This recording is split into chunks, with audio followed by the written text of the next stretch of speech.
Haduk kat waingut kirang ilakai ladep di lepa ke Real Madrid. Hakane ke transfer window.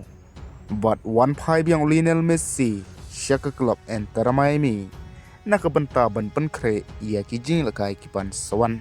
But penting kena Rashford ia kalawai ke jengu. Hakabai day bat ke klub Barcelona. But mentah habangi pipe nakaliong Arbelo. Uba mentah ulong kum ukush tama jong ke Fulham. Na ke Premier League. Ubaderu ukush berim jong ke Real Madrid hakane ke semoy ke baladep.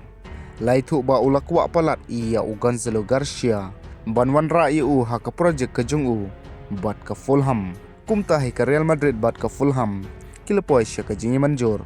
Ban transferi one orang ilkai siya ke klub Fulham. Ha ke dor ke bas South Million.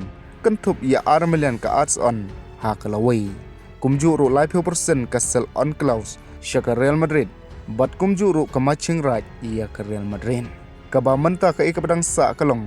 Setang ban sohi ia kikot kisla. Bat setang ban penbena pajbahi. Teperlok kendiat ngakwa ban batai hakabai de bat kini kijing te kular jong ke Real Madrid. 10 million fix fee kaba mod baka Fulham. Kadai bet ban siu 10 million ke dor. Ia une orang ilkai siya ke Real Madrid. 6 million pat ke odds on. Kibadai ki bonus ki balabu ha ke jingete. Kibalak ban trekam lada u player. Uyele kai pha. Handre kila ru ban long na ki waypot ki condition. Nuksa lada u Gonzalo Garcia uyele kai Arfsan Mas ya ke Fulham. Kan siu sanlak. Bat lada u lak ban tep kat san gol. Kan siu sanlak. Bat lada ke Fulham ke lak ban rung siya ke Champions League. Kan siu sanlak. Bat lada ke Fulham ke lak ban job kawai ke trofi. Kan hap ban siu sanlak. Te perlu kumtahi lada kini ki condition ki urlong. Ke Real Madrid kan sayo ya ke odds on. Kaba 6 million. Syuk habangi paipat siya ke 50% sell on clause to Real Madrid. Kaba mod balada ke Fulham kan dibiang yaw ne orang ilaka. Nuksa siya ke Liverpool. Ke Real Madrid kan yaw 50% kat kum ke kendon balai menjur. Ha ke kontrak. Syuk habangi paipat siya ke ne ke kendon kaba ong. Ke matching right for Real Madrid. Kaba mod ba ke Real Madrid kadon ya ke hok. Bantit biang yaw ne orang ilaka. Hasua ki waypat ki klom. Handrai kahaban ai ha ke juk ke dor. Kaba kania ke waypat ke klub. Kakwa bantit ia Nuksa lada ke Liverpool kawan bantit bat ong ya ke Fulham. Baki kwa bantit ia ha ke dor ke bat new million. Bat namar ba ke Real Madrid ke don ya ke matching right. Ke Fulham kan pentip syua sya ke Real Madrid. Da ke ba ke Fulham kan ong sya ke Real Madrid. Ke Liverpool kan ai new million. Pidang kwa nem bantit ia lada ke Real Madrid ka ong ha oj. Ke Real Madrid rukan ha ban siu ha ke juk ke dor. Kaba ke Liverpool kan ai. Andrai lada ke Real Madrid kam ko abantit biang yu. Ke Liverpool kali yo. Te perlu kini kita ki kendon ki ba ke Real Madrid. Kala ite bat ke Fulham. Syuk lai itu ba ke Real Madrid kalala lupa ban kamai hadu shispa kendai 100 million. Hakane ke transfer window. Nakabadi ya kirang ilakai ki jongka. Bat nakasel on clause. Kaba ke Real Madrid kalala bandi hadu kat wengut kirang ilakai ki jongka. Naka youth academy ke jongka. Kabaki kot kala fabrika.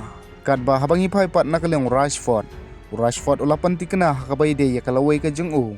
Bat ke Barcelona. Ba kalapoy no siya kabakot. Bat unum join setiap bat ke Barcelona. Wat dalang ba kalunro. Namar mentau Rashford ula lik pai biang. Siya ke klub Manchester United. Hadin bakalon jengu kalakut no. Bat ke Barcelona. Kaba ke Barca ru kadon ya kalat bantit ya upan menen. Nak Man United hau benajun. Andrai ke klaim tre satia. Kat ba habangi paipat nakaliong Lionel Messi. Tang hadin shipeu singi balkut no kejingil kai Worldcom. Lionel Messi klaim dapan slam shoe. Uluan pai biang siya ke klub Inter Miami. Ban kre lane ban beteng. Ya ke semoy kai jong bat ke Inter Miami. Ha ke MLS. Kaba menta kijingil kai ha MLS kila dep lepa. Ya kan nyo teli kijingil kai. Bat ke Inter Miami kedang bat ha ke kerdan kabaar. Hawaj haka artrik Lionel Messi ampal la banti kena la unmi madan em haka jingil kai MLS. Handrai haka nrutrik u Agos la banong bo Lionel Messi ula ban mi madan nak banta ke Inter Miami haka jingil kai League Cup persya i ke San Luis. Bat haka te ke jingil kai lada Lionel Messi unmi madan un sei le ka rengkat bat u Casemiro. U bedang shidep soy ya ke kontrak bat ke Inter Miami. Syushu bat Luis Suarez. Ubadan rekat pat kublay shibun. Wanam klet ban subscribe nakabanta ki waypan ki video.